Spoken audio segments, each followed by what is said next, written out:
안녕하세요. 사연 읽어주는 남예입니다. 오늘도 와주셔서 감사드리며 오늘의 여성 사연자분 사연은 제가 소개해드리도록 하겠습니다. 그럼 오늘의 사연 시작하겠습니다. 안녕하세요. 저는 30대 여성이랍니다. 남편과 저는 회사에서 만난 사이예요. 남편은 단정한 외모에 유머 감각도 있는 호남형의 남자랍니다. 여직원들 중에서 남편을 특히 눈여겨보는 사람들이 많았어요. 그러나 저는 남들이 보기에 평범한, 아니, 평범 이하의 여성이었어요. 데이트를 청해오는 남자 하나 없었답니다. 인물도 평균에서 떨어지고, 살도 좀 쪄있고, 목소리도 걸걸한 그런 아가씨였어요. 솔직히 저 자신에 대한 열등감도 좀 있었죠. 하지만 사람은 겉모습보다는 내면이 중요하다고 생각하고 살았기에 제 겉모습이 그닥 신경이 쓰이지는 않았어요. 그렇지만 한창 나이에 데이트 신청하는 사람 하나 없는 저 많이 씁쓸하고 좀 과장하자면 서럽기도 했죠. 그런 저에게 손을 내밀어준 사람 바로 남편이었답니다. 우리 나가서 차 한잔 하지 않을래요? 사실 미서 씨한테 관심이 좀 있는데 이제 와서 용기 내서 말하는 거예요. 글쎄요. 왜 저 같은 사람한테 관심이 있으신지 너무 갑작스러워서. 미선 씨 따뜻하고 푸근한 인상이 마음에 들었어요. 아니, 매력적이었다고 해야 할 거예요. 나는 여자는 따뜻해야 한다고 생각하는 사람이거든요. 그런데 미선 씨 보면 참 따뜻하다는 생각이 들어요. 아, 나 같은 사람한테도 매력을 느끼는 사람이 있구나 싶었답니다. 그렇게 우리의 만남은 시작되었어요. 차 한 잔 같이 마시는 것으로 시작되어 같이 놀이동산에도 가고 풍경이 좋다는 도시 외곽으로 놀러 가기도 했어요. 남편은 바깥 활동을 좋아하는 사람이었어요. 등산과 낚시를 좋아했고 저는 돌아다니는 것을 별로 좋아하지는 않았지만 남편을 따라다니다 보니 어느새 등산, 낚시 등의 취미를 붙이게 되었죠. 그렇게 주말만 되면 우리는 이 복잡하고 골치 아픈 서울을 떠나 좋은 곳으로 나다니면서 더욱 친하게 되었죠. 미선 씨, 더 이상 미뤄야 할 얘기가 아니라고 생각해서 이제 말할게요. 나 미선 씨하고 결혼하고 싶어요. 이제 우리 나이도 어린 나이 아니잖아요. 피차간의 가정에 정착해야 하는 나이니 서둘러서 결혼하고 싶어요. 저에게 다정다감하고 남는 시간은 꼭 저와 같이 보내주는 사람, 그런 남편이 드디어 결혼 얘기를 꺼낸 것이었어요. 사실 여자가 먼저 결혼 얘기를 한다고 해도 흉할 것은 없겠지만 관례상 남자가 먼저 구혼을 하잖아요. 사실 은근히 기다리고 있었답니다. 다른 남자들과 교제 경험도 별로 없이 나이만 먹어서 30살 가까이 되어 있었죠. 집에서도 제 결혼 문제에 대해서 이제 대놓고 걱정하시는 상황이었어요. 그럴 때 남편의 입에서 나온 결혼 이야기에 저는 정말 기뻤답니다. 물론 겉으론 기쁜 내색을 하지는 않았죠. 겉으로는 그저 무표정하게, 아니 새초롬하게 듣고만 있다가 눈을 아래로 깔고 말했어요. 결혼 이야기도 좀 갑작스러워서 진지하게 생각해보고 대답해 드릴게요. 남편은 긍정적인 답변을 기다리겠노라고, 그리고 저 아니면 결혼은 안 할 것이라고 절실하게 말하더라고요. 남편으로부터 청혼을 받은 지 약 2주 후에 저는 남편의 청혼을 받아들였어요. 남편은 뛸 듯이 기뻐하더군요. 곧 우리 부모님을 찾아뵙게 되었죠. 부모님이 식당을 하신다고 가본 직원들한테 얘기 들었어요. 오리구이집이라면서요. 왜 나는 한번 안 데리고 가요. 요즘 불경기로 다들 힘들다던데 미선 씨네 식당은 괜찮아요? 어머, 우리 집 식당 하는 거 알고 있네요. 우리 식당도 경기를 타서 좀 어렵긴 하지만 어떻게 현상 유지는 하는 상태예요. 다른 직장 동료들을 통해서 우리 친정이 식당을 하고 있다는 것을 알았다고 하더군요. 맞아요. 우리 아버지는 일찍부터 요식업에 발을 들여 놓으시고 다른 일에 한눈을 파시는 일 없이 한 우물을 파오신 케이스였죠. 오래도록 그 일에 종사를 하시다 보니 웬만한 불경기 정도는 헤쳐나가는 방법을 아시는 분이었답니다. 아버지 식당으로 찾아가서 인사를 드렸죠. 남편은 식당에 들어서자 여기저기 돌아보며 삐뚤어진 테이블을 바로 놓아주는 등 처음 온 사람답지 않게 살갑게 굴면서 우리 부모님으로부터 점수를 땄답니다. 그저 성실하고 아니 내 딸 마음 아프게 할 일 없는 사람이면 됐네. 미선이 너도 그저 이 세상에서 이 사람뿐이다 생각하고 최선을 다해라. 친정에서는 기분 좋게 결혼에 찬성을 해주셨죠. 그렇지만 시댁에서는 조금 냉랭한 분위기를 느낄 수 있었어요. 딱 한 번 20대 중반에 사귀던 남자친구의 집에 놀러 간 일이 있었죠. 그때 남자친구와 남자친구의 어머니가 부엌 쪽에서 하는 이야기를 들을 수 있었답니다. 세상에 여자가 절반인데 어디서 저런 박색을 만나고 다니니? 여자가 전혀 여자답지도 않고 그렇다고 여장부같이 당당하지도 않고 어디가 좋아서 만나는 거야? 설마 결혼까지 가겠다는 건 아니겠지? 그냥 성격이 좋아요. 뭐 그래서 만나보는 거예요. 만나다 보니까 생긴 건 그다지 신경 안 쓰게 되던데 하긴 친구들 모임에 데리고 나가긴 좀.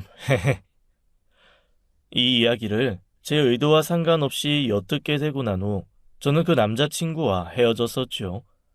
제가 먼저 헤어지자고 했어요. 조금 매달려 보던 남자친구가 그다지 어렵지 않게 이별에 응하더군요. 아마 그때 경험 때문에 첫 번째로 시댁에 갔을 때 그 냉랭한 분위기가 담담했었나 봐요. 그런데 당신네 아들이 이미 30이 넘은 나이였고 약간 단정한 외모를 빼고는 뭔가 특출난 것이 있었던 것도 아니었기에 분위기는 좀 차가웠어도 노골적인 반대는 없었답니다. 그렇게 우리는 결혼해서 새 살림을 차리게 되었죠. 저는 직장을 오래 다녔기에 저축이 꽤 있었어요. 하지만 남편은 저보다 더 오랜 직장 생활에도 불구하고 저축이 많지 않더군요. 하긴 시댁이 그다지 여유 있어 보이진 않았답니다. 남편 아래로 남동생 하나, 여동생 하나가 있었죠. 여동생이 먼저 출가를 했는데 그때 좀 도와주었다고 하더군요. 남동생은 가구를 만드는 작은 공장을 운영하고 있었는데 착실하게 커가고는 있었지만 아직 그다지 큰 이윤을 내지는 못하고 있다더군요. 그렇다고 시부모님이 한 재산 가지고 계신 것도 아니었답니다. 그래서 제가 저축한 돈에 남편이 가진 약간의 돈을 보태서 작은 집에서 신혼살림을 시작하게 되었어요. 남편이 지나가는 말인지 진심인지 우리 친정에서 좀 도와주실 수 없는지 물었지만 저는 우리 힘으로 시작하고 싶다고 했고 남편도 큰 고집을 부리지 않고 제 말에 따라주었어요. 이제 결혼을 했으니 당신 회사 그만두는 게 어떨까? 회사를 왜 그만둬?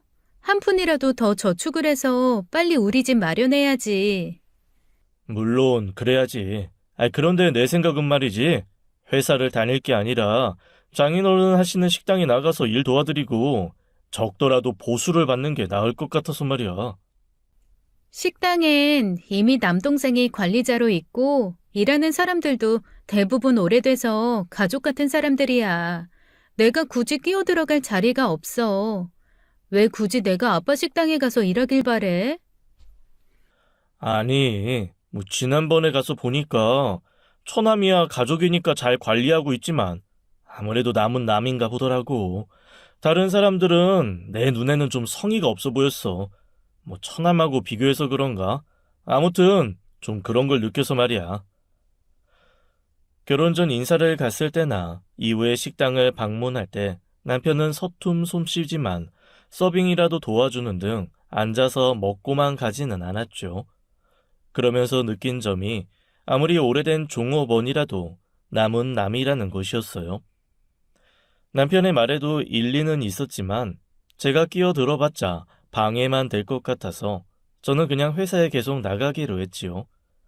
크지도 않은 회사, 많지도 않은 월급이었지만 우리 두 내외는 열심히 일하며 한 푼 두 푼 저축을 늘려나갔답니다. 그리고 곧이어 어른들을 기쁘게 할 일도 생겼죠. 우리 부부도 물론 기뻤고요. 아이가 생긴 것이었어요. 첫 아들을 건강하게 출산한 저는 출산 휴가와 육아휴직 기간이 끝나고 다시 회사에 복귀했어요. 모든 일이 행복하게 풀려나가는 것 같았답니다. 그리고 남편에게 고마운 일은 우리 친정에 효도하는 사위라는 것이었어요. 주말이면 쉬고 싶기도 하련만 가깝지도 않은 거리에 있는 식당으로 찾아가서 꼭 일을 도와드리곤 했죠. 박서방, 굳이 이 먼 데까지 와서 이럴 거 없네. 자네도 일주일에 하루, 이틀은 쉬어야 하지 않겠나? 장인어른과 장모님께서 잠시 앉을 시간도 없이 일하시는 거 보고 주말이라도 와서 도와드려야겠다 생각했어요. 부담스러워하지 마세요. 제가 좋아서 하는 일이니까요. 그리고 손주도 자주 보고 싶으시잖아요. 아이 보여드리러 오는 김에 일 조금씩 도와드리는 거예요. 저는 다른 것은 몰라도 장인 장모에게 이렇게 잘하려는 것은 정말 고마웠답니다. 먼 거리를 오가야 했지만 힘든 것을 몰랐다니까요. 그렇게 행복한 나날이 오가던 중 둘째 아이가 생겼다는 것을 알았죠. 둘째도 아들이었답니다. 둘째를 낳고 잠시 휴직을 한 후 저는 변함없이 회사에 복귀했어요. 사업할 때 뭐 적당한 거 없을까? 이놈의 회사. 10년이 훨씬 지나도 월급도 여전히 쥐꼬리고 영 희망이 안 보여. 많은 사람들이 다 우리처럼 살고 있어. 배 안 고프고 춥지 않잖아. 그리고 아이들 키울만 하고. 더 이상 뭘 바래? 아이들을 키울 만하다고 생각한다고? 이제 곧 학교에 들어가서 본격적으로 교육받게 되면 우리 둘 버는 것 가지고는 다른 아이들처럼 못 키운다고. 그게 현실이야. 그렇지만 아이들 교육은 둘째치고 내가 이 회사에서 더 이상 못 견디겠어. 도대체 내 능력을 발휘할 수 없단 말이야. 맞벌이였지만 아이 둘을 키우기가 빠듯한 것은 사실이었죠. 그리고 남편의 말처럼 이제 본격적으로 교육을 받을 시기가 되면 돈이 더 많이 들어갈 것은 분명했어요. 친정 아버지가 남편을 처음 인사시키러 갔을 때 하셨던 말씀이 있었죠. 하지만 그저 성실하게 반려자를 마음 아프게 하지 않으면 된다는 말씀이었어요. 저 역시 아이를 그렇게 키울 생각이었답니다. 아기 때부터 영어 공부를 시켜서 유학을 보내고 로스쿨을 보내서 변호사를 만들고 그런 종류의 생각은 해보지 않았어요. 그저 우리 형편에 맞는 교육을 시켜 성실한 사회인을 만들면 된다고 생각했지요. 그런데 남편의 생각은 좀 달랐나 봐요. 그리고 작은 회사이다 보니 자신의 능력을 발휘하는데 한계를 느낀 모양이었어요. 혹시 장인어른 식당 분점 내시는 거 생각해 보실 일 있으실까? 지금 식당 규모가 큰 편이잖아. 그러니 그걸 둘로 나눠서 좋은 몫에 하나를 더 만드실 생각해 보실 만한데 하나는 내가 맡아서 최선을 다해서 운영해 줄 수 있고 말이야. 못하면 그냥 월급 사장같이 대우해 주셔도 상관없고.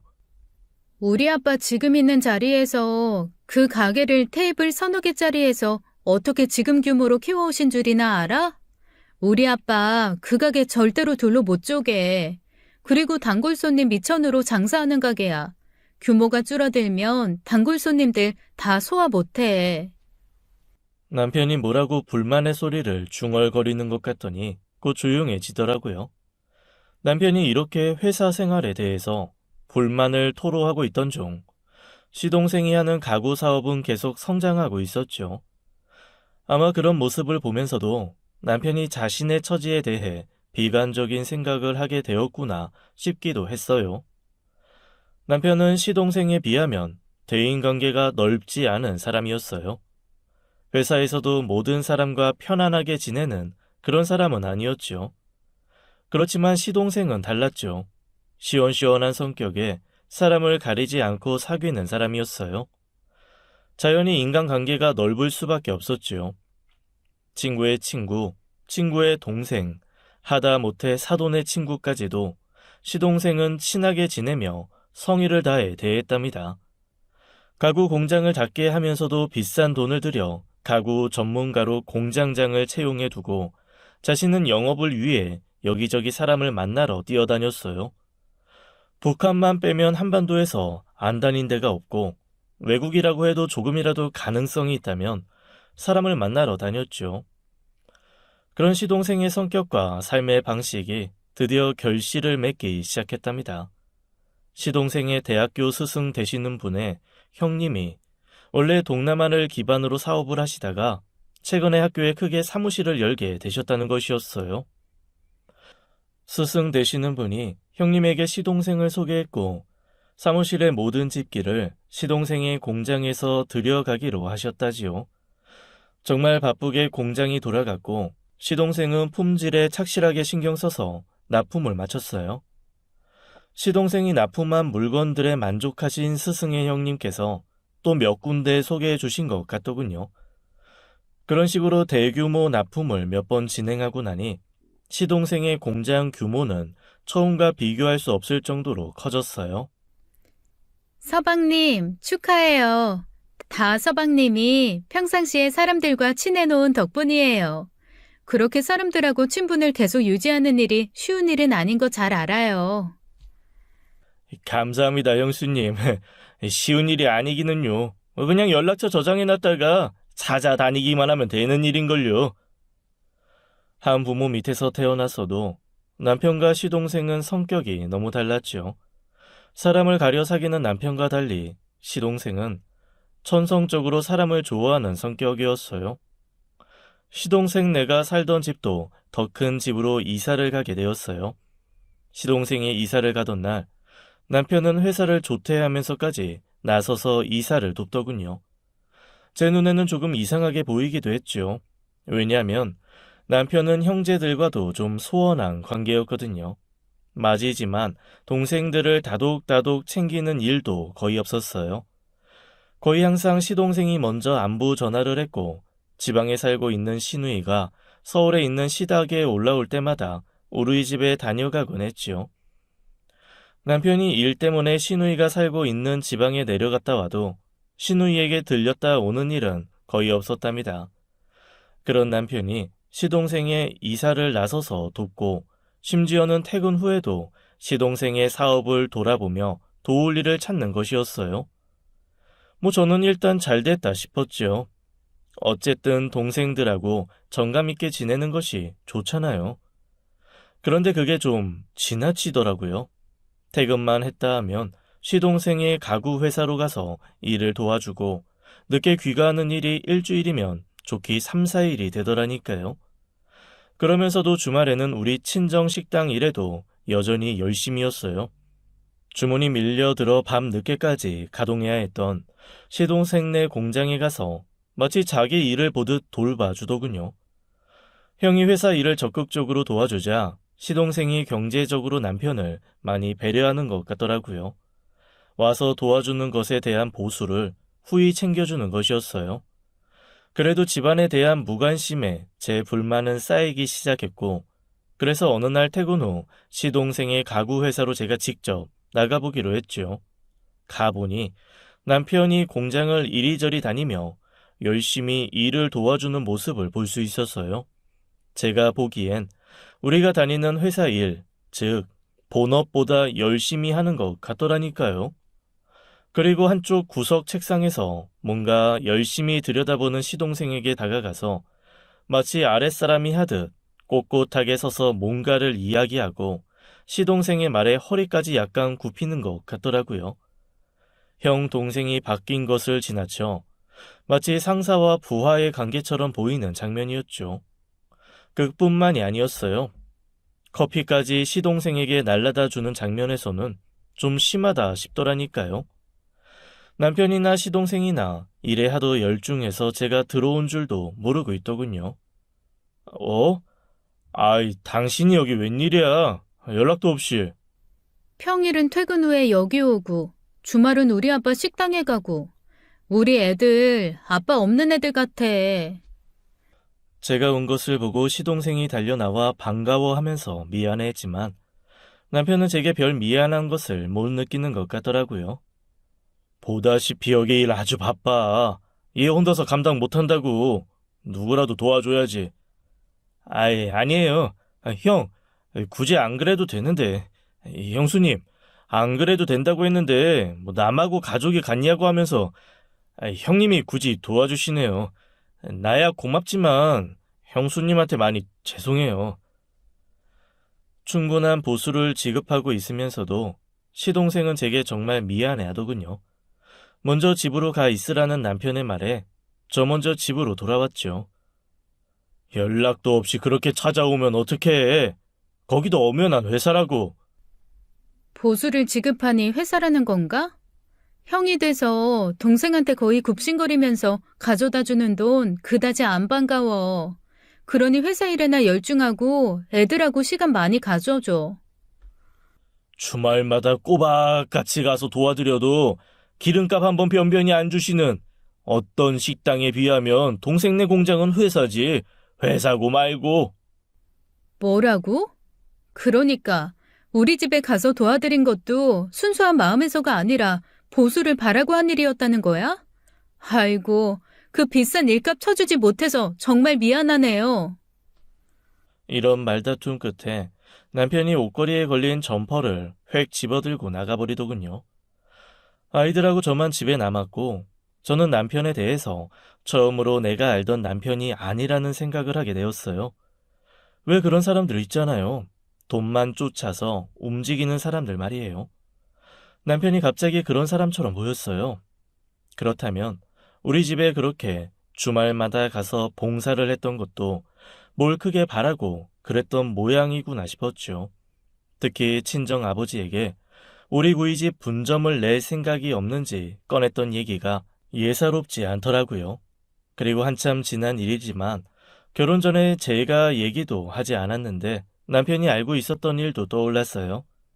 미선 씨네 집 식당 한다면서요? 나는 왜 한 번도 안 데리고 가요? 가본 직원들한테 얘기 들었어요. 아빠가 하는 식당에 대한 얘기를 듣고 저에게 접근한 것이 틀림없다는 생각까지 들었죠. 말씀드렸지만 저는 그렇게 오래 한 회사에 다니면서도 데이트 신청 한번 제대로 받아본 일이 없는 사람이었으니까요. 생각이 점점 자가 발전을 하면서 나쁜 쪽으로 흘러가자 저는 머리를 세차게 흔들었어요. 시동생을 도와주는 일에 대해서도 그저 동생이 무척 바빠 보이니 가서 도와주는 것이겠지 생각하기로 했죠. 그렇게 남편이 동생과 장인 사업을 도와주는데 정신이 팔려서 집안을 등한시하면서 시간이 얼마간 흘러갔죠. 시동생이 규모 있게 운영하던 공장 한 군데에 더해 한 군데 공장을 더 오픈했고 이어서 또 한 군데 공장을 열었어요. 그간 시동생은 경제적으로 우리 집에 큰 도움을 주었죠. 시동생 덕분에 집도 조금 넓은 집으로 이사할 수 있었어요. 시동생은 그렇게 형이 나와서 일하는 것에 대해 충분한 보상을 하더군요. 그런데 세 번째 공장은 제가 보기에 시동생이 좀 무리를 한다 싶더라고요. 저도 이제 회사 생활 10년 이상이다 보니 경영이라는 것에 대해서 초보적인 생각은 할 수 있게 되었죠. 서방님, 제가 나설 일은 아니지만요. 세 번째 공장은 좀 무리하시는 거 아닐까요? 두 공장이 알차게 돌아가고 있으니까 거기 집중하시는 게 더 좋을 것 같아요. 자칫하면 운영비에 생산한 물건값이 다 들어가게 생겼어요. 하하, 형수님, 걱정 감사합니다. 저도 그런 걱정 안 해본 게 아니에요. 하지만 계산해보니 따라잡을 수 있을 것 같아서 과감하게 투자한 거예요. 운영비가 생산비를 바짝 쫓아가기 시작하면 그 사업은 위험해지는 것이거든요. 시동생의 사업이 꼭 그렇게 되어 간다고 생각했어요. 첫 번째 공장의 일이 잘 되어가고 두 번째 공장까지 오픈한 일은 그럭저럭 계산이 맞는다 쳐도 세 번째는 무리였죠. 그러나 일단 오픈한 곳을 닫는 일은 쉬운 일이 아니잖아요. 일단 그곳에서 일하는 사람들의 인건비가 가장 중요한 문제가 될 거예요. 그 밖에 사무실과 공장의 임대료도 앞에 두 공장과 비교할 때 장난이 아니었어요. 먼저 오픈한 두 공장이 세 번째 공장을 위해서 돌아가는 것처럼 되고 있었죠.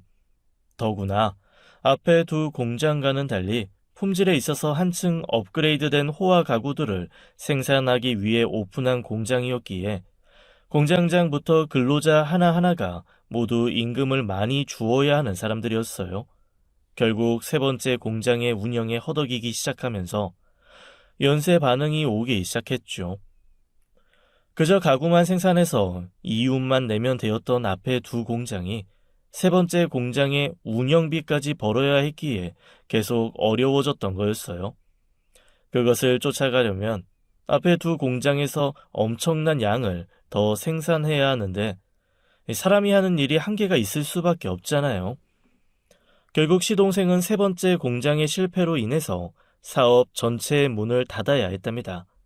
인건비, 임대료, 그 밖에 청산해 주어야 할 비용을 청산해 주고 나니 시동생에게 남은 것은 아무것도 없었어요. 심지어 살던 집까지 팔아야 했답니다. 당장 들어가 살 집이 없었던 시동생이 남편에게 그저 시동생 내외와 갓 태어난 조카, 이렇게 세 식구가 들어가 살 방 한 칸을 마련하는 데 필요한 돈을 융통해달라고 부탁하더군요. 형, 지금은 이렇게 됐지만 나라는 놈 잘 알잖아. 오뚜기처럼 또 일어날 거예요. 갓난쟁이만 없어도 고시원 같은 데라도 갈 텐데 갓난쟁이가 있어서 그럴 수 없겠네. 조금만 도와주면 또 사업 일으켜서 갚을게요. 지금은 문을 닫았지만 이 바닥에서 알고 있는 사람들이 미천이 돼서 또 금방 일어날 수 있어요. 도와주긴 뭘 도와줘. 대성불은 싹에다 물 주는 거지. 너는 애초에 사업에는 소질이 없던 놈이었어. 네 스스로가 그걸 모르겠냐? 그러면서 더 이상 보기 싫으니 찾아오지 말라고 시동생네 식구들을 매몰차게 내쫓더라고요. 제가 볼 때는 정말 기가 막혔어요. 사실 그동안 시동생한테 받은 도움이 컸고 이 집으로도 그래서 이사 올 수 있었던 것을 남편은 마치 잊은 사람 같았어요. 여보, 서방님 우리에게 고맙게 해준 사람이야. 우리 형편이 아주 여유가 있는 건 아니지만 그래도 어떻게든 도와줘야 할 거 아니야. 이 겨울에 그 피덩이를 데리고 어디로 가란 말이야? 그놈이 나 도와준 거라고 착각하지 마. 그 돈은 내가 나가서 일을 도와준 데에 대한 대가라고. 정당한 대가를 받은 건데 그걸 가지고 고맙게 생각하라니. 나 그렇게 못한다고? 남편과 이렇게 말싸움을 할 시간이 없었죠. 저는 급히 동서와 서방님에게 연락을 취했어요. 그리고 결혼 전부터 가지고 있던 돈을 닥닥 긁어 모아 꺼주었죠. 서방님, 이걸로 우선 방 한 칸이라도 마련해 보세요. 서방님이 우리 도와주신 거 저는 못 잊어요. 살면서 조금씩이라도 은혜 갚을게요. 형수님, 고맙습니다. 저야말로 형수님 은혜 잊지 않고 꼭 갚을게요. 저 꼭 재기할 거예요. 저 믿어주시는 거죠, 형수님? 어쨌든 시동생네 식구는 제가 만들어준 돈으로 낡은 빌라의 방 한 칸이나마 얻을 수 있었답니다. 이 한파가 몰아치는 계절에 갓난아이를 데리고 거리에 나앉지는 않게 된 것이었죠. 당신이 그 녀석 돈 마련해줬어? 그럴 돈이 어디 있었어? 나 몰래 꼬불 쳐준 돈이 있었던 모양이구만. 부자 친정 두고도 나한테 돈 한 푼 제대로 안 쓰더니만 그 녀석한테는 그 돈을 마련해줬다고? 그래, 내가 마련해줬어. 그러면 그 어린 걸 데리고 새 식구가 이 겨울에 거리에 나앉게 되는 꼴을 윗사람이 돼서 그냥 쳐다보고 있어야 되는 거야? 당신이 형이잖아. 형이 돼서 어떻게 동생이 그런 상황에 처했는데 도움을 거절할 수가 있어? 대출을 받건 다른 데서 융통을 하건 당신이 나서서 도와줬어야 되는 일이야.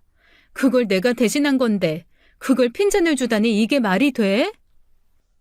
우리 부부는 이 일로 대판 싸움을 했어요. 밥을 먹다가 싸움이 붙었답니다. 남편은 화를 참지 못하면서 숟가락 젓가락을 바닥에 내동댕이 치는 것이었어요.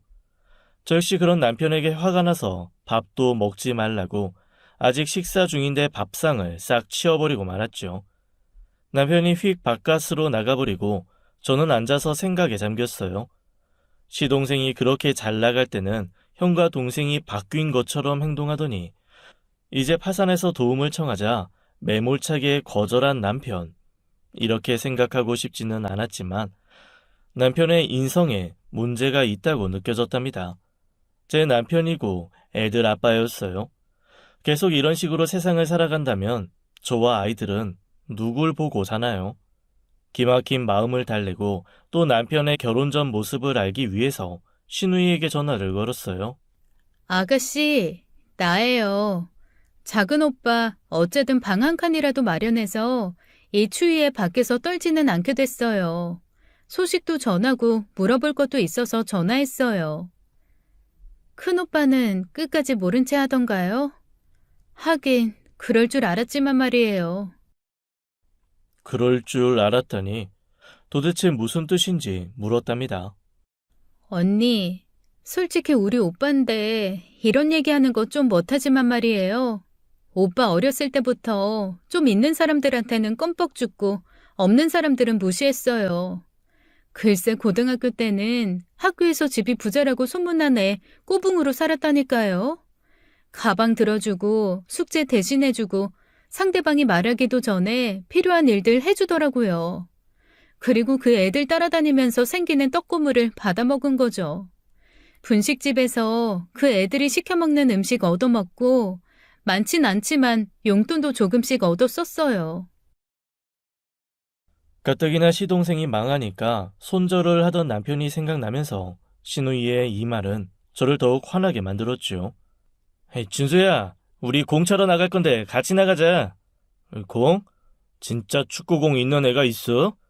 에이, 그건 좀 사는 애들이나 있는 거고 우리는 학교 체육실에서 바람 빠진 배구공 빌려다가 잘 거야.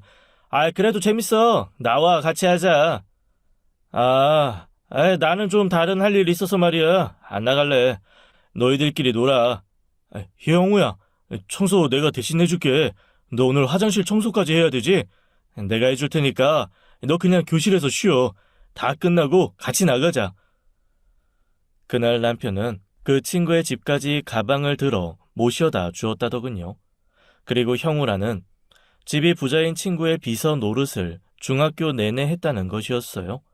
가방 들어주기, 숙제, 청소 대신해주기, 심지어 그 친구의 자전거를 닦아주기까지 하면서 방과 후 떡볶이집 같은 곳에서 친구들이 사먹는 음식을 조금씩 얻어먹는 식으로 떨어지는 떡고문을 받아 먹었다는 것이었죠. 남편이 일생을 어떻게 살아왔는지 알게 된 저는 처음으로 결혼을 후회했답니다. 그러나 어쩌겠어요. 그렇다고 남편이 가정폭력을 행사하거나 도박이나 술에 빠져 있거나 하는 눈에 띄는 문제를 가지고 있는 것도 아니었죠. 벙어리 냉가슴 앓듯 그냥 견디며 결혼 생활을 이어갈 수밖에 없었답니다. 그렇게 시간이 흘렀고 우리 부부 사이에는 예전에는 없었던 높은 벽이 세워지고 말았어요. 그냥 말을 섞지 않게 되더라고요. 그리고 제가 깨달은 사실 한 가지가 더 있었죠. 남편은 결혼하면서부터 우리 친정에 효도하는 사이였어요. 아마 이미 말씀드렸을 거예요. 주말이면 꼭 가서 성의를 다해서 식당 일을 도왔다는 건 말이에요. 전화도 자주 해서 장인 장모님의 안부를 챙겼고요. 이것도 규모가 큰 우리 식당의 돈, 즉 돈이 많다고 생각되는 처가에 대한 아부라는 생각이 들기 시작하더군요. 이런 생각을 하니 다시 화가 치밀었지만 그래도 처가랍시고 살갑게 대하는 것이 돈이 없는 친정이라 무시당하는 것보다야 낫다는 생각이 들어서 그냥 덮고 넘어가기로 했어요. 친구들이 대부분 처가를 발가락에 때같이 생각하면서도 본가만 생각하는 남편 때문에 싸움이 된다는 얘기를 들어왔기에 처가에 살갑게 하는 것이 진심이 아니라는 것을 알았지만 그냥 덮기로 한 것이었죠. 하지만 저는 이미 남편에게 정남이가 있는 대로 다 떨어진 상태였답니다. 이렇게 시간이 흐르던 중 시동생은 낡은 빌라 방 한 칸에서도 좌절하지 않고 재기하기 위해 온갖 노력을 다하더라고요. 가구 사업을 하는 동안 시동생을 좋게 본 사람들이 시동생에게 얼마간의 돈을 융통해주기 시작했어요. 시동생은 이 돈을 가지고 아주 작은 규모부터 다시 가구 공장을 열기 시작했답니다. 그간의 영업 활동을 통해서 좋은 인상을 심어 주었던 많은 사람들이 시동생을 도와주었고 필요한 가구는 반드시 시동생의 공장에 주문해 주었죠. 시동생은 이때 혼수 가구 전문이라는 캐치프레이즈를 내걸고 영업 활동을 했어요. 그러면서 연락처에 저장되어 있는 수많은 사람들 중에 홍기가 찬 자재들이 있을 만한 사람들을 찾아다니기 시작했죠. 염가로 좋은 물건을 공급한다는 소문이 나기 시작하면서 시동생의 사업은 다시 급물살을 타게 되었답니다. 짧은 시간 안에 알찬 공장 하나가 만들어졌고 곧 이사도 하게 되었어요. 이사를 하던 날 시동생과 동서는 저를 불러내 맛있는 음식을 사주면서 제가 꿔주었던 돈을 건네더군요.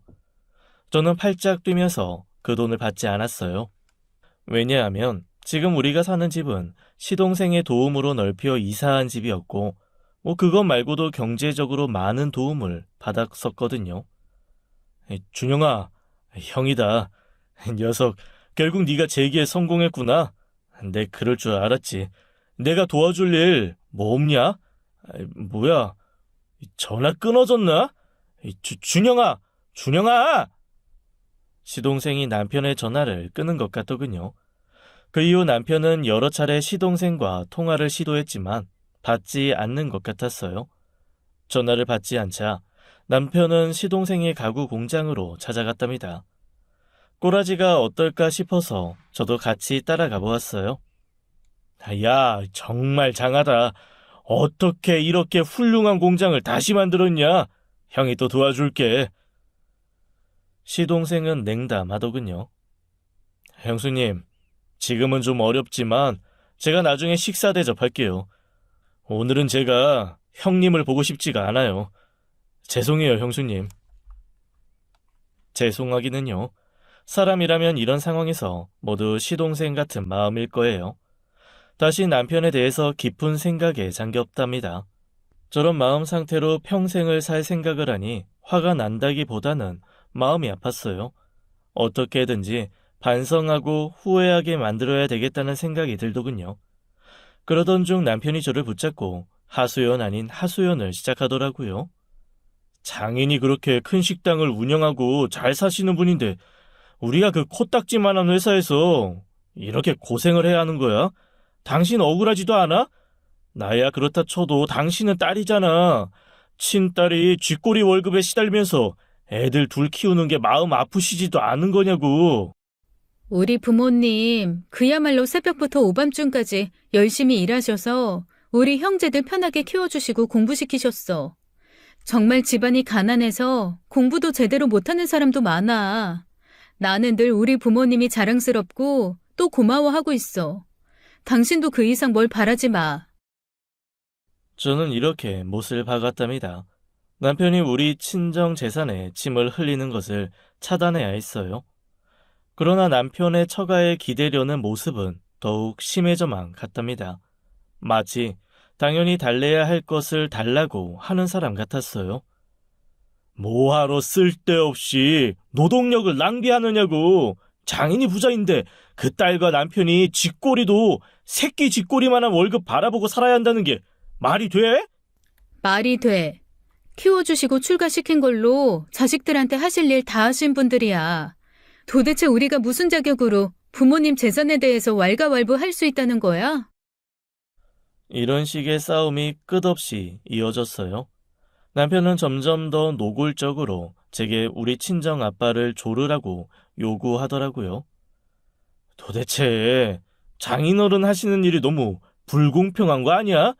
당신 남동생은 식당에서 일하면서 얼마나 잘 살아. 그런데 마지인 당신은 도대체 뭐야? 친정에서 전혀 도움을 못 받잖아. 내 동생하고 나는 케이스가 완전히 달라. 걘 군대 갔다 와서 식당 바닥 쓸고 주방 정리하는 것부터 시작해서 차근차근 배워서 관리자가 된 경우라고. 그럼 한 가지 당신한테 물어볼게. 당신도 아침 8시까지 식당에 출근해서 장사할 준비하고 바닥 쓸고 청소하고 하는 일부터 할 수 있겠어? 당신 우리 식당에 가면 서빙 정도 돕고 테이블 제대로 놓고 했지만 그것보다 더 바닥부터 시작할 수 있겠느냐고. 내 장인 어른이 주인인데 내가 왜 그런 일을 해야 돼? 뭐 서빙 정도야 할 수 있지.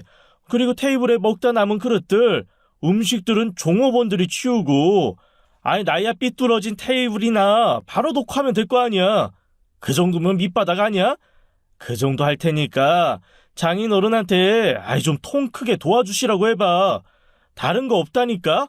분점 하나 내주시면 지금까지 알려진 그 오리집 이름 때문에 큰 이익 낼 수 있을 거라고. 힘든 일을 못한다. 무조건 분점 차려내라. 이것이 바로 남편의 입장이었어요. 거기다 남편의 입에서 더 기막힌 이야기까지 나왔죠. 아무리 처남이 관리자로 장인어른 일을 돕고 있다고는 하지만 마지는 당신이야. 마지가 부모의 재산 제일 많이 물려받는 게 이상한 일이야? 아예 마지가 통째로 부모 재산 물려받는 일도 많다고. 남편의 이 말에 다시 격렬한 싸움이 시작되었어요. 이번에는 공중으로 물건이 날았답니다. 베개가 날아다니고 옷이 날아다니고 그야말로 전쟁터가 따로 없었어요. 그렇게 하룻밤을 거의 새우다시피 한 싸움이 끝나고 우리 부부는 냉전 상태에 돌입했답니다. 우선 저는 남편을 작은 방으로 내쫓았어요. 각방을 쓰기 시작한 것이었죠. 그리고 마주 저도 서로 투명 인간 취급을 하기 시작했어요. 그렇게 냉전이 지속되는 중에도 남편은 주말이면 가깝지도 않은 처가에 가서 열심히 일을 도와주는 효자 사위로 지내고 있었답니다. 우리 엄마 아빠한테는 입안에 혀처럼 굴었죠. 그리고 때가 되었다고 생각했는지 드디어 노골적으로 우리 아빠한테 분점 이야기를 했나 봐요. 장인어른, 이렇게 큰 규모로 운영하실 필요가 뭐가 있습니까? 이 가게 둘로 쪼개는 게 더 효율적이고 이득이 커요. 분점 하나 내주시면 제가 정말 제대로 잘 운영하겠습니다. 식당을 운영한다는 건 세상에 온갖 사람들을 다 만나야 하는 일이죠. 그런 일을 수십 년 해온 우리 아빠였어요. 사위의 속셈을 다 꿰뚫어 보실 수 있는 능력은 충분히 갖추신 분이었죠. 자네 정말 요식업이 하고 싶다면 어디 아주 작은 가게터에서 테이블 2개 정도 놓고 정말 밑바닥에서 시작해보게나. 국수 장사를 해도 좋고 라면하고 김밥만 파는 집을 해도 좋고 그 가게터 보증금 정도라면 내가 마련해 줌세. 이 식당 쪼갠다고 해도 작은 규모 아니야. 경험도 없는 사람이 운영할 만한 것 아니네. 아빠가 이렇게 딱 못을 박으셨던 모양이더라고요. 남편은 몇 평 안 되는 가게터에서 국수 장사부터 시작하라는 아빠의 말에 아주 강한 분노를 표했어요. 그야말로 집에 와서 펄펄 뛰더라고요. 나더러 감옥 제수방만한 가게터에서 라면을 팔으라고? 말도 안 되는 얘기지. 정이 이러시면 나도 다 생각이 있다고. 그래봤자 당신 딸 고생만 더 시키는 거지. 그리고 나서 남편이 어떻게 했는지 아세요? 회사에 턱하니 사표를 내고 말았답니다. 그리고 친정 아버지에게 전화를 걸어서 무슨 좋은 일이라고 선포하듯이 당당하게 회사에 사표를 냈노라고 말하더라고요. 그 말인즉 회사에 사표를 냈으니 당신 딸 혼자 벌어 고생시키는 걸 보라는 것이었죠. 극단적인 선택이면서 마치 어린아이가 장난감 사달래다가 부모가 안 된다고 하니 가게 바닥에 뒹굴러 버리는 것과 똑같은 짓을 저지른 거예요. 저는 이제 남편에 대해서 정이 완전히 떨어지고 말았답니다. 쳐다보기가 싫을 정도를 지나쳐서 쳐다보아도 아무 감흥이 없었어요.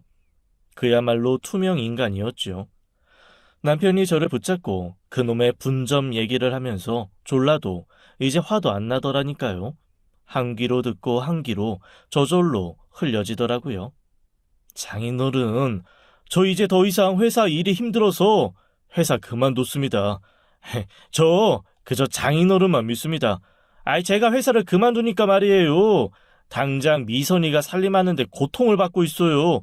장인어른, 짐작이 가시죠? 미선이가 장인어른한테 어떤 딸인데 고생을 시키세요. 미선이가 곧 장인어른한테 찾아가서 손 벌릴 거예요. 그런 꼴 보시느니 제 말대로 분점 하나 내주실 거라고 믿습니다. 남편이 마치 저 들으라는 듯이 제 앞에서 친정 아빠에게 이렇게 전화를 걸더군요. 저는 정말 혐오스럽게 남편을 위아래로 훑어보고는 안방으로 아이들을 데리고 들어가서 문을 잠가 버렸어요. 이렇게 대하면 포기하고 어디로 떠나버릴 법도 한데 외박 한 번 없이 잘도 집으로 기어 들어오더라고요. 아직도 바라는 것이 있으니까 그랬겠지요. 이런 와중에 전 세계를 강타한 감염병이 한국에도 몰아닥쳤답니다. 많은 사람들을 만나야만 먹고 살 수 있는 업종에 종사하는 사람들이 큰 타격을 입었어요. 요식업, 극장, 찜질방 등 헤아릴 수 없는 자영업자들이 가게를 닫고 하늘만 바라보는 처지가 되었지요. 아빠가 운영하시는 오리구이집도 큰 타격을 입었어요. 다른 소규모 식당들은 오히려 배달로 전환해서 위기를 극복했다고 하는데 오리구이는 배달로 해결될 음식은 아니잖아요. 뉴스에서 연일 감염병에 대한 보도가 잇따랐고 특히 요식업이 큰 타격을 입어 몇 퍼센트가 문을 닫았다는 둥 하는 얘기가 TV만 켰다 하면 들렸어요. 남편은 이럴 때마다 아빠의 가게를 걸고 넘어지더라고요. 장인어른 식당 망하는 거 아니야? 그렇게 힘들어서 지금까지 일구어 오신 식당인데 야 이번에 잘못되면 어떡해요? 말만 들으면야 걱정이지만 순수한 걱정은 아니었어요. 장인의 가게가 망하면 자신이 그렇게도 원하는 본점은 날아가 버리기 때문이었죠. 하지만 저 역시 아빠의 식당 운영이 힘들다는 이야기를 듣고 있었고 정말 걱정이 많이 되었죠. 그러던 어느 날, 그날도 분점 타령을 하려는지 남편이 아빠의 식당을 찾아갔었나 봐요. 회사는 그만두었고 동생에게도 거절을 당했으니 대략 아빠의 식당 밖에는 갈 곳이 없다고 생각하고 있었죠. 그날 늦은 밤 남편이 집으로 들어와서 말하더라고요. 야, 니네 아빠 가게 문 닫고 가게 테이블이랑 다른 집기들 다 빼고 있어. 그렇게 삐까번쩍하던 니네 아빠 가게 드디어 망했네. 곧 좀 쉬실 거라는 얘긴 듣고 있었어. 감염병 사태가 좀 잠잠해지면 다시 시작하시겠지. 이렇게 전 세계적으로 감염병이 돌고 있는데 언제 잠잠해지는데? 감염병? 그거 다 핑계야. 여전히 문 열고 장사하는 가게들 있다고. 즉 한마디로 말해서 경영 능력 미달인 거란 말이야. 나를 진작에 영입했으면 이렇게 문 닫는 일 없었을 거야. 큰 가게를 할 때는 꼬박같이 장인 어른이라고 부르더니만 이제 가게가 문을 닫으니 호칭도 니네 아빠가 되더라고요. 이제는 아빠 가게도 문을 닫았으니 주말에도 나다닐 때도 없을 텐데 남편은 끊임없이 어딜 나다니더라고요. 그게 저한테는 오히려 좋았지요. 남편이 아니라 이제는 꼴도 보기 싫은 남편 놈이었으니까요. 그렇게 갈 데 없이 나다니던 남편이 며칠 뒤 늦은 밤에 귀가하더니 뜬금없이 제게 서류 한 장을 내밀더라고요. 그 서류는 어떤 내용을 담은 각서였는데 도장을 찍고 공증까지 받자는 것이었어요. 그 각서의 내용을 보고 저는 그만 실소를 금치 못했답니다. 각서의 내용은 저와 남편의 재산을 단 한 푼도 친정에 보태지 말라는 내용이었어요. 그리고 단 한 푼도 시댁으로부터의 도움을 바라지 말라는 것이었죠. 말하자면 재산 포기 각서 같은 것이었어요. 그러면서 얼마 전에 제가 파산한 시동생을 도와준 일을 거론하면서 그것을 보상받지 않겠다는 약속까지 하라는 것이었죠. 그리고 식당을 그만둔 처가에서 남편에게 어떤 도움도 요청하지 말라는 말까지 덧붙이더군요. 보아하니 식당을 그만두면서 빚만 떠안았을 텐데 빚쟁이 장인한테 단 한 푼도 못 빌려준다는 것이었어요. 정말 어처구니가 없더라고요. 누가 돈 빌려달라고 했나요? 저는 알겠다고 대답하고 그 대신 제가 가지고 나오는 서류에도 서명하라고 했죠. 제가 갑자기 서류 이야기를 꺼내니까 남편이 의아해하더군요.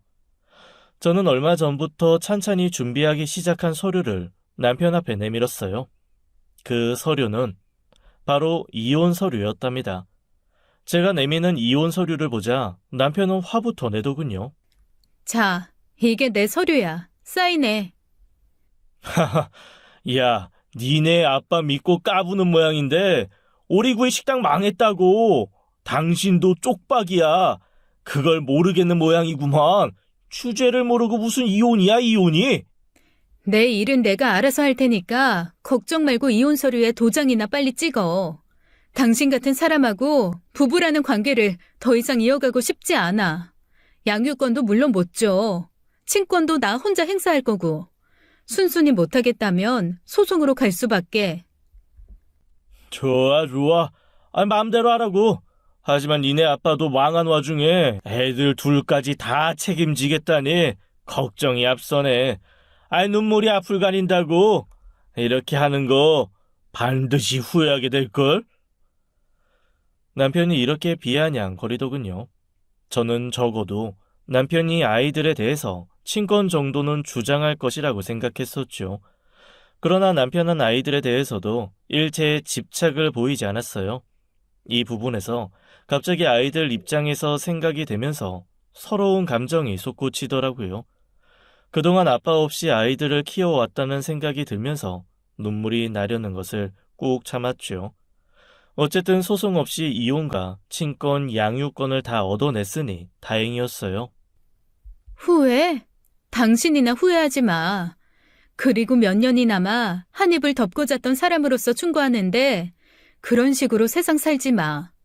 보아하니 돈이 인생의 전부인 줄 아는 모양인데 절대로 그게 아니라는 것을 알아야만 당신이 이 세상 제대로 살아갈 수 있을 거야. 저는 아이들을 생각하면서 나오려는 눈물을 꾹 참고 이렇게 쏘아붙여 주었죠. 이혼은 순조롭게 협의 이혼으로 이루어졌어요. 그렇게 이혼을 하고 저는 여전히 착실한 회사원으로 본수에 맞게 아이들을 키웠답니다. 시동생이 저에게 정말 미안해하고 끝내 눈물까지 보이더군요. 형수님, 죄송합니다. 우리 형님 어릴 때부터 저런 인성을 고치지 못했어요. 결혼해서 아이들을 낳으면 나아지겠거니 생각했는데 그러질 못했네요. 제가 형님 대신 사과드릴게요. 우리 식구들에 대해서 원망 많으실 테지만 좋은 것만 기억해 주세요. 서방님, 울지 마세요. 우리 인연이 여기까지인가 봐요. 아가씨한텐 제가 따로 전화 드릴 거예요. 서방님, 이번엔 무리하게 확장 같은 거 하지 마시고 지금 하는 대로 착실하게 운영하셔서 꼭 가구업계에서 재벌되세요. 시동생이 제게 봉투 하나를 내밀었지만 제가 결혼 생활을 할 때 시동생에게 더 도움을 많이 받았노라고 하면서 받지 않았어요.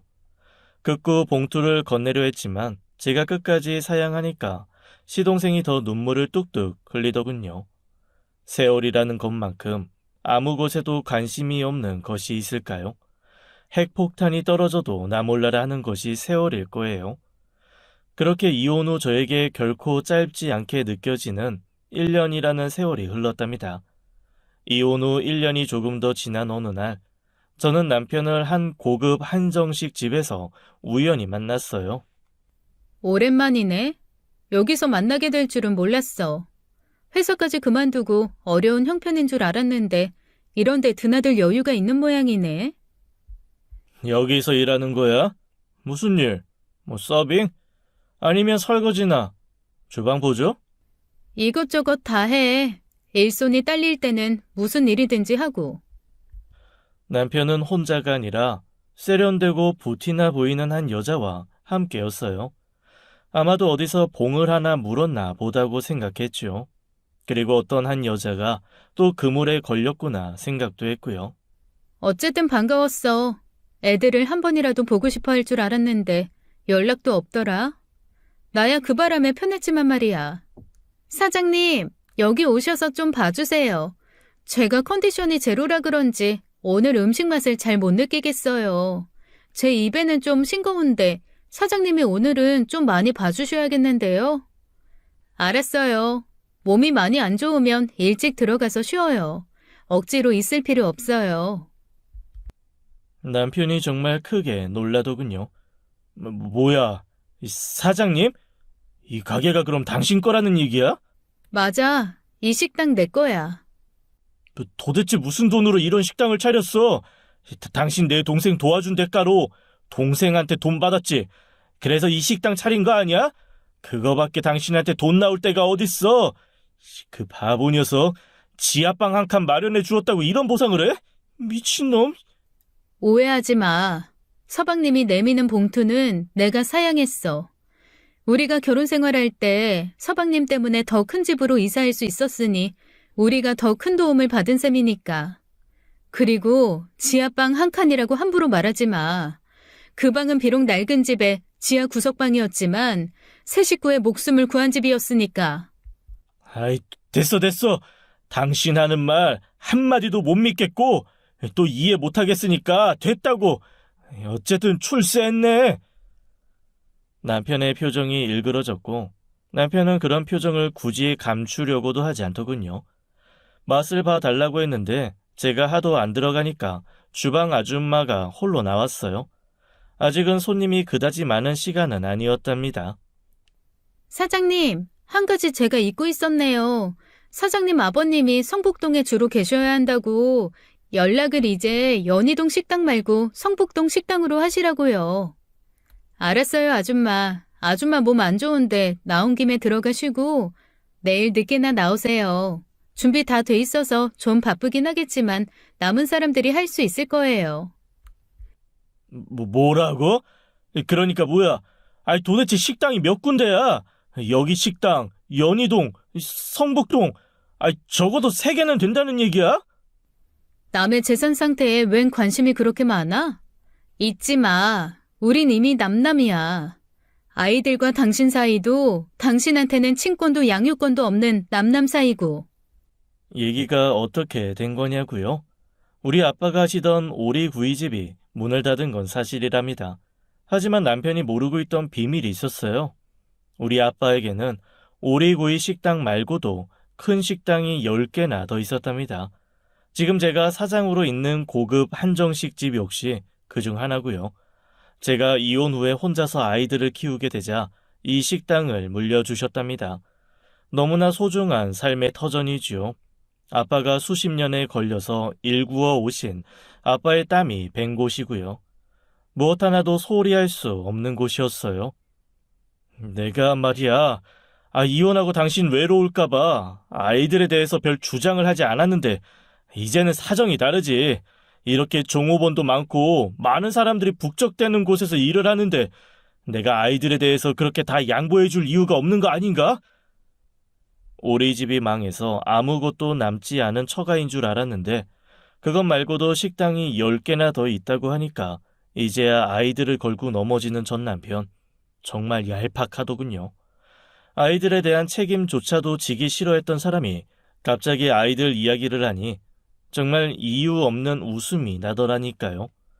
남편의 얼굴은 이제 일그러지는 것을 지나서 경악하는 얼굴로 바뀌고 있었어요.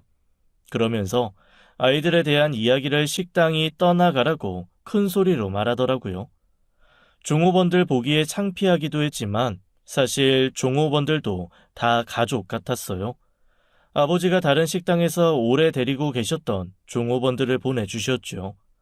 우리 가족에게 벌어지는 일은 알릴 모를 일 다 알고 있는 사람들이었어요. 제 아빠시구나. 말씀 많이 들었어요. 종업원의 그 웃음이 전 남편을 기분 나쁘게 했던 것일까요? 남편은 이제 아주 발악을 하더라고요. 도대체 내 얘기를 종업원들한테 어떻게 한 거야? 거짓말로 나에 대한 얘기 나쁘게 한 모양인데 그거 명예훼손이라고. 종업원들이 뭐라고 입이나 뗐어? 왜 자기가 먼저 찔려서 그래? 그 사람들이 뭘 알고 있건 그 사람들 머릿속에 든 것까지 당신이 웬 참견이야? 남편의 얼굴에 김샜다는 표정이 잘 나타나더라고요. 이혼을 후회한다는 것이겠죠. 남편의 인성을 볼 때 오리구이집 하나 가지고도 그 난리였는데 식당을 10개나 더 가지고 있다니 얼마나 약이 오르겠어요. 남편이 약 올라 하는 것을 보고 저도 속이 후련했답니다. 그렇게 남편과 같이 왔던 여자가 돌아가고 나서도 후련한 기분에 날아갈 듯 했죠.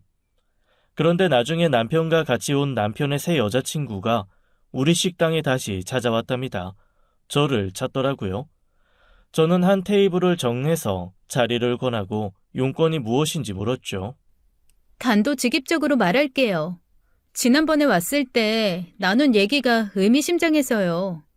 우리는 결혼을 약속한 사이예요. 무슨 일이 있었던 건지 구체적으로 알고 싶어요. 자리에 앉자마자 떼는 첫 마디가 남편에 대해서 자신이 모르는 일에 대해 이야기해 달라는 것이었어요. 저는 결혼 생활 중 있었던 남편에 관한 사실들을 더하고 빼는 일 없이 다 말해 주었어요. 그렇지 않아도 우리 아빠 일하고 재산을 조사하는 것 같은 그 사람이 걱정돼서 이렇게 찾아뵌 거예요. 그 사람하고는 헤어져야겠네요. 솔직한 말씀 정말 감사합니다. 남편의 새 여자친구가 이런 말을 남기고 돌아갔어요. 그리고 얼마간 날짜가 지난 다음에 전 남편에게서 연락이 왔더라고요. 나 그 여자하고 헤어졌어.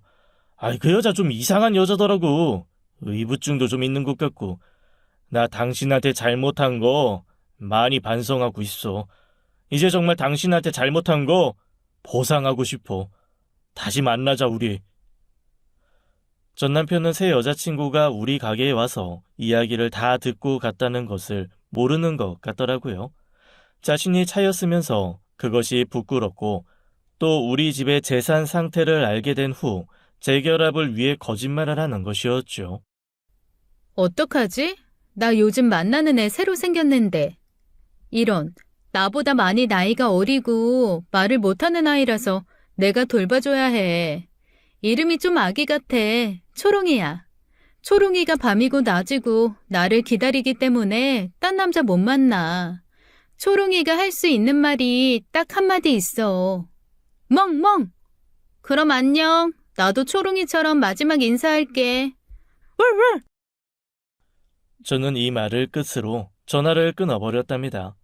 이후에도 몇 번 더 전화가 왔지만 저는 받지 않았고 식당으로 찾아와도 단호하게 만나주지 않았어요. 전 남편은 제가 하도 단호하게 나오니까 결국은 포기하더군요. 이렇게 돈밖에 모르는 남편과 얽힌 제 결혼 생활에 대한 이야기를 들려드렸어요. 세상에는 멀쩡한 모습을 하고 시커먼 속을 가진 사람들이 꽤 있는 것 같아요. 여러분들도 조심하세요. 긴 사연 들어주셔서 감사합니다. 지금까지 사연 읽어주는 남녀였습니다. 끝까지 함께해 주신 여러분 감사드리며 저희는 다음 사연으로 돌아올게요. 감사합니다.